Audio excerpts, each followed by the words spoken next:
Eu queria conversar hoje sobre uma questão que me incomoda. Talvez não te incomode, mas a mim incomoda e incomoda muito. Que é a gente jogar luz nas coisas laterais, em vez de jogar luz nas coisas principais. A gente faz isso o tempo inteiro. Na nossa vida pessoal, vira e mexe, a gente está jogando luz nas coisas laterais, sem olhar para o principal.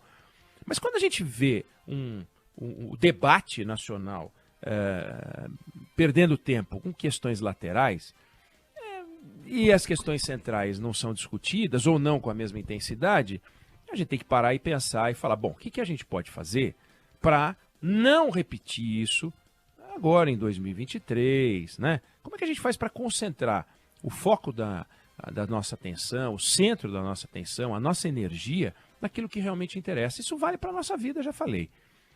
Então pensa, qual é a importância de o novo presidente, terceiro mandato dele, né, futuro presidente Lula, receber a faixa, ou não existir uma faixa presidencial? Qual a importância? Ah, não, seria bacana, porque são ritos, são símbolos, e é de símbolos e ritos que se faz por repetição uma tradição, e a tradição reforça a democracia e reforça os valores. Tá bom, ok, tudo bem. Mas a gente já sabe que, pelo menos o que tudo indica, a não ser que a gente tenha uma surpresa incrível, que aquilo que interessa é o presidente que sai entregar a faixa para o presidente que entra. Não sendo isso, se vai ser o Hamilton Mourão, se vai ser o Arthur Lira, se vai ser o chefe do cerimonial do governo que sai, se vai ser um integrante da guarda, não importa. Importa, é outra coisa. Aliás, não importa nem se tem faixa ou se não tem faixa. É legal, eu acho bacana, volto a dizer, ritos são fundamentais, liturgia é fundamental. É fundamental, é importante, é bacana, é legal, sabe?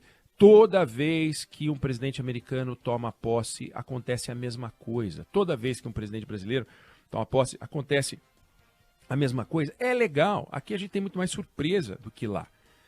Até porque, dos 40 e tantos ocupantes da presidência da República, a menor parte foi eleita pelo voto direto. A menor parte foi eleita pelo voto direto. E se a gente considerar voto direto, a velha República, né?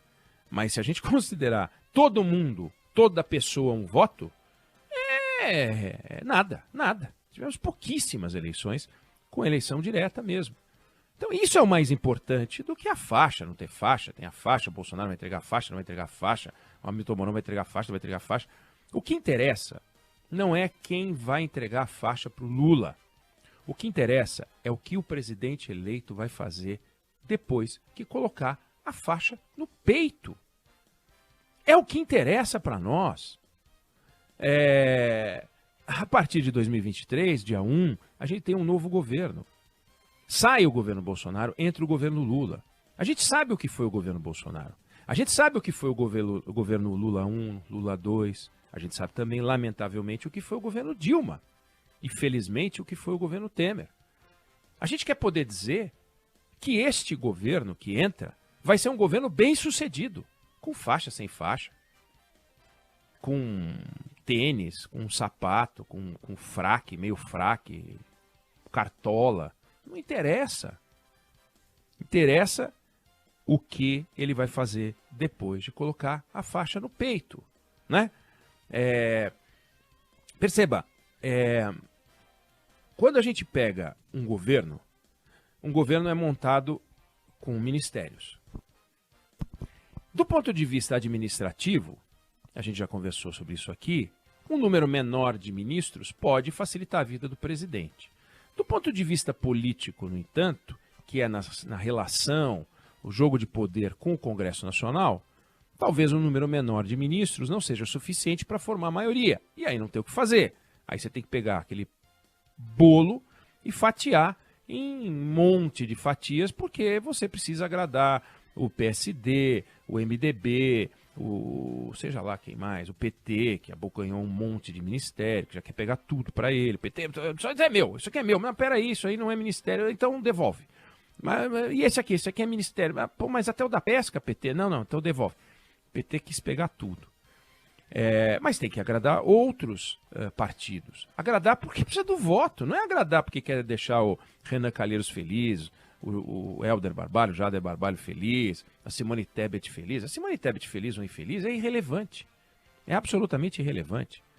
O que é relevante é montar um arco de aliança suficiente para que o governo eleito possa fazer as transformações, desde que a gente saiba que serão transformações positivas. A gente nem sabe quais são as transformações que esse governo quer fazer.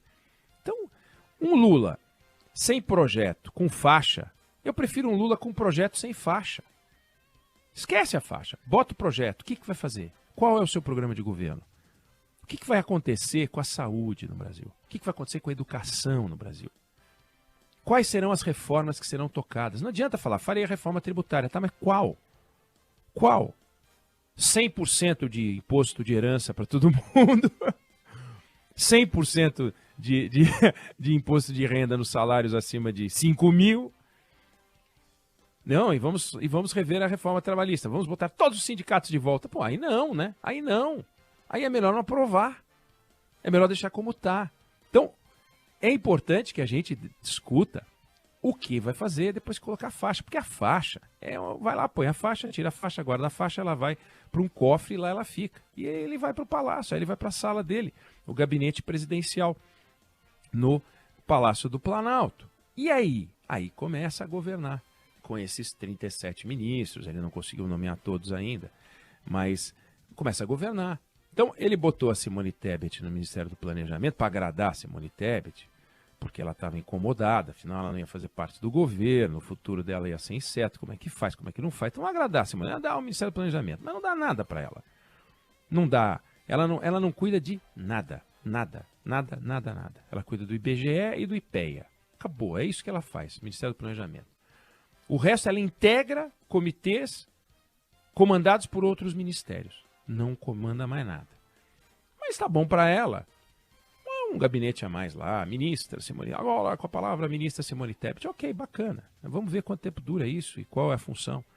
Então ele fatiou a área econômica em indústria e comércio, planejamento, fazenda, tal. Indústria e comércio colocou o vice. O resto é o Haddad. Como é que isso vai funcionar? Como é que vai ser? Qual vai ser a dinâmica? O Haddad vai despachar com a Simone Tebet. A Simone Tebet vai ter que aprovar coisas com o Haddad. O Ministério da Agricultura, se ela tiver uma ideia... Porque planejamento, gente, CEPLAN, né, a velha Secretaria de Planejamento, Ministério do Planejamento, é um negócio importante conceitualmente. Em tese, é de onde partem os planos do governo. Para onde vamos? Deveria ser ela. Então ela seria um think tank, né? Uma central de reflexões e pensamentos, ideias e projetos desse governo. Sério mesmo que alguém acredita que a Simone Tebet recebeu essa missão poderosa do presidente Lula? Claro que não, né? Não é o que parece. Mas é isso que interessa discutir. É isso que a gente tem que olhar. Quem vai ter poder? Quem vai decidir o quê? Como? E como essas decisões vão ajudar a nossa vida? Vão mudar a nossa vida para melhor. Para melhor. Os erros e acertos do governo Bolsonaro a gente já conhece. O PT agora vai tratar de fazer um diagnóstico, já fez, mas vai tentar dar divulgação ao diagnóstico da herança maldita. Da herança maldita. Como, aliás, em 2003 também fez a herança maldita do governo Fernando Henrique. Quando, na verdade, o governo Fernando Henrique deixou uma herança bendita. Deixou problemas, sim. Deixou problemas, sim, mas conseguiu estabilizar a moeda brasileira. A moeda brasileira passou a ter valor. A gente pôde saber quanto que custava R$1. Aliás, o que você comprava com R$1, com R$2, com 10 centavos. Com uma inflação de 80%, como estava em março de 1990, 70 e tantos por cento, você não conseguia fazer conta. Collor tentou derrubar a inflação, não conseguiu. Sarney antes tinha tentado derrubar a inflação, não conseguiu. Quem conseguiu foi o governo Itamar Franco, com o Fernando Henrique Cardoso. O governo Fernando Henrique aprofundou transformações, privatizou, fez coisas muito importantes.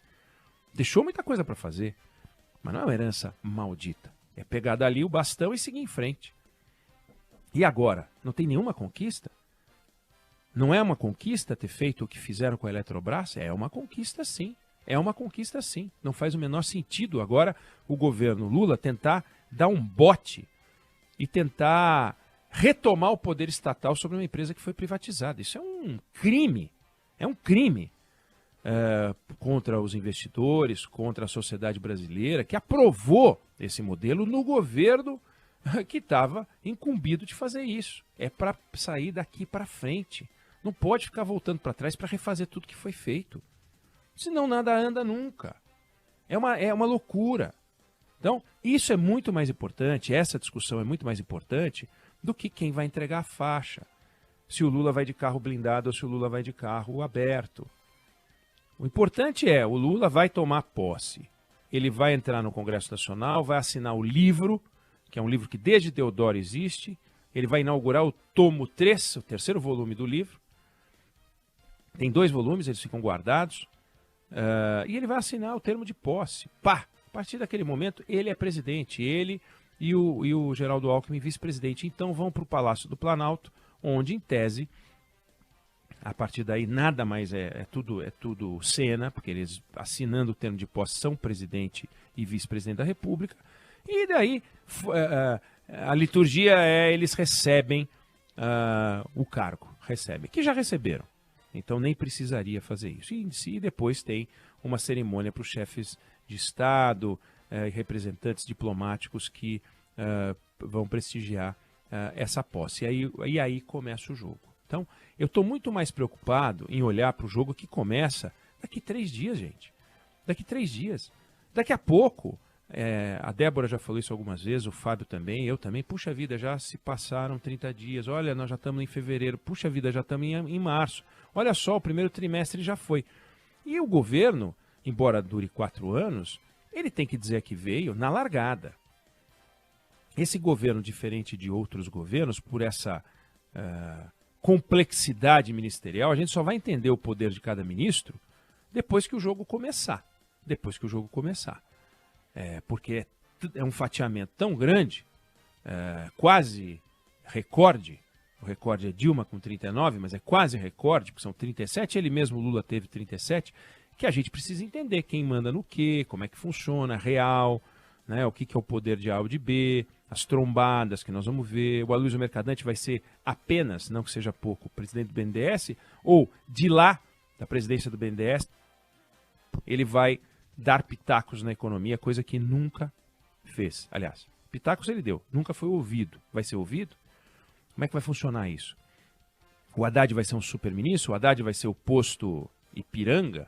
Só que porque, como tem uma visão estatizante, posto Petrobras, BR, Petrobras, enfim. A gente vai ver isso quando o jogo começar, e esse jogo começa dia 1º. Então, o que eu quero deixar como mensagem hoje, reflexão, para quem concorda, obviamente tem gente que acha que não faz sentido, mas não vamos gastar o nosso tempo de olho nas coisas laterais como a faixa presidencial, que é um mero detalhe. O que interessa é o que o Lula vai fazer com ela.